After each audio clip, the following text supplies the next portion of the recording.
அதேபோல் வெவ்வேறு மாவட்டங்கள் வரக்கூடியது நம்ம பார்க்குறோம். இந்த செய்தி என்ன சொல்லுது நீங்க பார்க்குறீங்க?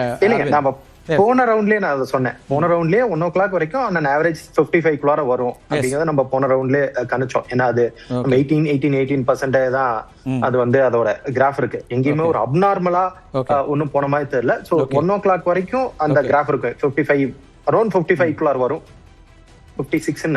ஒட்டுமொத்த எண்ணிக்கை பார்க்கிறோம். தமிழ்நாட்டில் 1 மணி வரைக்குமான நிலவரத்தில் 56.81% வாக்குகள் பதிவாகி இருக்கிறது. ஒட்டுமொத்த தமிழ்நாட்டில் மாநிலம் முழுக்க 1 மணி நிலவரம் அப்படின்னு நம்ம பார்க்கிறோம். 56.81% கிட்டத்தட்ட ஒரு சதவீதமாக இருக்கிறது. நம்ம வாக்குகளும் எவ்வளோன்னு விரைவிலேயே நம்ம அப்டேட் பண்ணலாம். பதிவான வாக்குகள் இந்த சதவீதத்தை கன்வெர்ட் பண்ணி நம்ம பார்க்க போறோம்.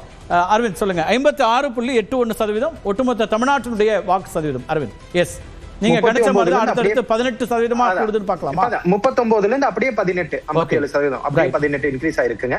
இதுக்கப்புறம் 1 o'clockல இருந்து அடுத்த ஒரு 4 o'clock வரைக்கும் ஒரு லல் பீரியட் இருக்கும். கொஞ்சம் வாக்கு எண்ணிக்கை அது குறையும். அதுக்கப்புறம் மறுபடியும் ஆன் an average 85+ போகுதுங்க. 85 to 88 குள்ள இது வந்து நிற்கும். சுமார் 5 கோடி வாக்காளர்கள் வாக்களிப்பார்கள் என்றுதான் தெரிகிறது. கடந்த முறை வரை ஒரு 40-50 லட்சம் வாக்காளர்கள் அதிகமாக வாக்களிக்க போகிறார்கள். நீங்க ஒரு 50 லட்சம் வாக்காளர்கள் கடந்த முறை வரை அதிகமாக வாக்களிச்சாங்கன்னா ஒரு தொகுதிக்கு சுமார் 23,000 22 to 23,000 about 20,000 வாக்குகள் அதிகமாக கிடைக்க போகிறது. அந்த 20,000 வாக்குகள் புதிய வாக்குகள் யார்கிட்ட இருந்து கட்சிக்கு போகிறது, யாரோட வாக்குகள் பிரியுது, அதுதான் இப்ப யாருக்கு அதிகமா வாக்கு வரப்போறதுன்னு இல்ல, யாரோட வாக்கு பிரிய போகிறது, அதுதான் இந்த தேர்தலில் வெற்றியை நிர்ணயிக்க போவதாக நான் பார்க்கிறேன். ஓகே, ரொம்ப முக்கியமா இருக்கு. நம்ம இந்த தொகுதிகளாக கூட பார்க்கலாம். வரக்கூடிய எண்ணிக்கைகளை பார்க்கிறோம். ஒட்டுமொத்த தமிழ்நாட்டினுடைய வாக்குகள் 56.81. ஒவ்வொரு மாவட்டத்திலும் வரக்கூடிய எண்ணிக்கைகளும் ஒரு பக்கம் வந்து கொண்டிருக்கின்றன. அதையும் நம்ம வந்து முழுமையாக அப்டேட் பண்ணணும். இப்போ வந்து மதுரை மாவட்டத்துக்கான ஒரு எண்ணிக்கை அப்படின்னு பார்த்தோம்னா, மதுரை நான் வந்து ஒரு ஜோனோட ஹெட் குவார்ட்டர்ஸாக பார்க்குறேன். அந்த அடிப்படையில் பார்க்கும்போது மதுரையை பொறுத்த வரைக்கும் ஓகே. திருநெல்வேலி நம்ம இங்கே 50.4 இதெல்லாம் ஒவ்வொன்றாக தனியாக இருக்கிறத விட ஒட்டுமொத்தமான ஒரு எண்ணிக்கையை நம்ம கிராஃபிக்கில் கூடிய விரைவில் பார்க்கலாம். தமிழ்நாட்டுடைய வாக்குகள் இதுவரைக்கும் பதிவானது என்னது அப்படிங்கிறதையும் விரைவில் பார்க்கலாம். அதை தவிர்த்து மதுரையை பொறுத்த வரைக்கும் மதுரை சென்ட்ரல் 50.69, மதுரை ஈஸ்ட் 54.61, அதேபோல் மதுரை நார்த் 50.43, மதுரை சவுத் 53.83, மேலூர் 55.33, சோழவந்தான் 57.63. அதை கடந்தும் கூட திருமங்கலம் 60.12%. மதுரை மாவட்டத்திலேயே கூடுதலான வாக்குகள் திருமங்கலத்தில் பதிவாகுது. இது வந்து நம்ம ஒட்டுமொத்த வாக்குகள் பார்க்குறோம். 2026 எஸ் ஒட்டுமொத்த வாக்குகளை பார்த்துடலாம். 3.25 கோடி வாக்குகள் இதுவரை பதிவாகி இருக்கிறது. ஒட்டுமொத்த வாக்குகள் 5.73%, 73 கோடி வாக்குகள். நமக்கு 2026 பொறுத்த வரைக்கும் மொத்த வாக்காளர்கள் அதிகாரப்பூர்வமாக அறிவிக்கப்பட்டது 5 எஸ்ஐஆருக்கு பிறகான வாக்காளர்கள் 5.73, 5,73,43,891. அதில் இதுவரைக்கும் 56.81%, அதாவது 3,25,79,329 பேர் வாக்குகளை பதிவு செய்திருக்கிறார்கள். இது ரொம்ப முக்கியமாக பார்க்குறோம். அந்த பதிவான வாக்குகள் என்பது தான் இங்க வந்து நம்ம கவனிக்க வேண்டிய அம்சமாக இருக்கிறது. 2021 நம்ம ஏற்கனவே இங்கே குறிப்பிட்டிருக்கிறோம். ஒட்டுமொத்தமாக பதிவானதே 4.62 கோடி வாக்குகள்.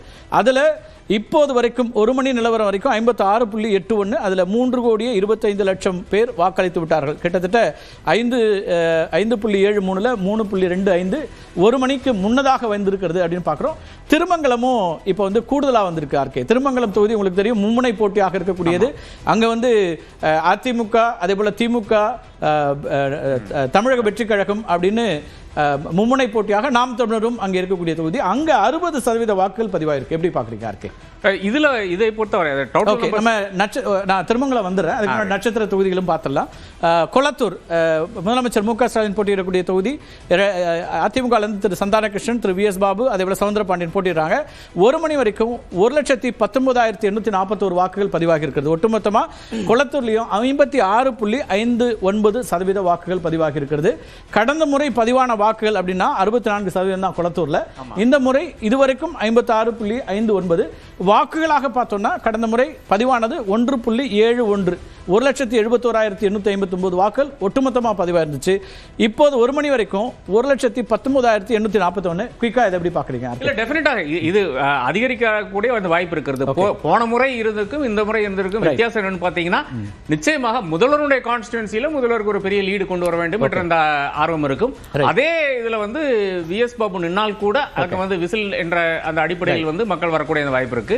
இதுல நாம் மறந்து கூடாத ஒரு விஷயம் என்னன்னு பாத்தீங்கன்னா, நாம் தமிழனுடைய வாக்கு எல்லா இடத்துலயும் ஒரே மாதிரி தான் இருக்கும். அவர்கள் வந்து ஃபர்ஸ்ட் டைம் வந்து வாக்களித்து சென்று வருவார்கள். அந்த ஒரு 8% இருந்தாலும் சரி, இன்னைக்கு வந்து 6% மாறினாலும் சரி, நிச்சயமாக அந்த வாக்குகள் எல்லாம் முதலே பதிவாகிவிடும். அது மார்னிங் செஷன்லயே வந்துடும். ரைட். அரவிந்த், நீங்க எப்படி பாக்குறீங்க கொளத்தூர் பதிவுல? அதே போல திரு எடப்பாடி பாத்துறேன், நான் ரெண்டுத்துக்கே சேர்த்து சொல்லிடலாம். திரு அரவிந்த், எடப்பாடி தொகுதியை பொறுத்த வரைக்கும் இப்போது வரைக்கும் 60.98% வாக்குகள் பதிவாகி இருக்கின்றன. 1,68,540 வாக்குகள் பதிவாகி இருக்கிறது. அதிமுகவுடைய பொதுச்சாளர் திரு எடப்பாடி பழனிசாமி எடப்பாடி தொகுதியில் போட்டியிடுறாரு. மொத்த வாக்குகள் 2,76,387. அதுல இப்போது வரைக்கும் 1,68,540, 60% வாக்குகள், 61%, 60.98, அது நம்ம ரவுண்ட் பண்ணா 61%. கடந்த தேர்தலில் 2,46,192 வாக்குகள் பதிவான இடத்துல இப்போதே 1,68 பதிவாக இருக்குது. அரவிந்த், நீங்க இந்த 2 தொகுதிகளை எப்படி பாக்குறீங்க? கொளத்தூர், அதே போல திரு எடப்பாடி அவர்கள் போட்டியிடக்கூடிய எடப்பாடி தொகுதி. எஸ் அரவிந்த்.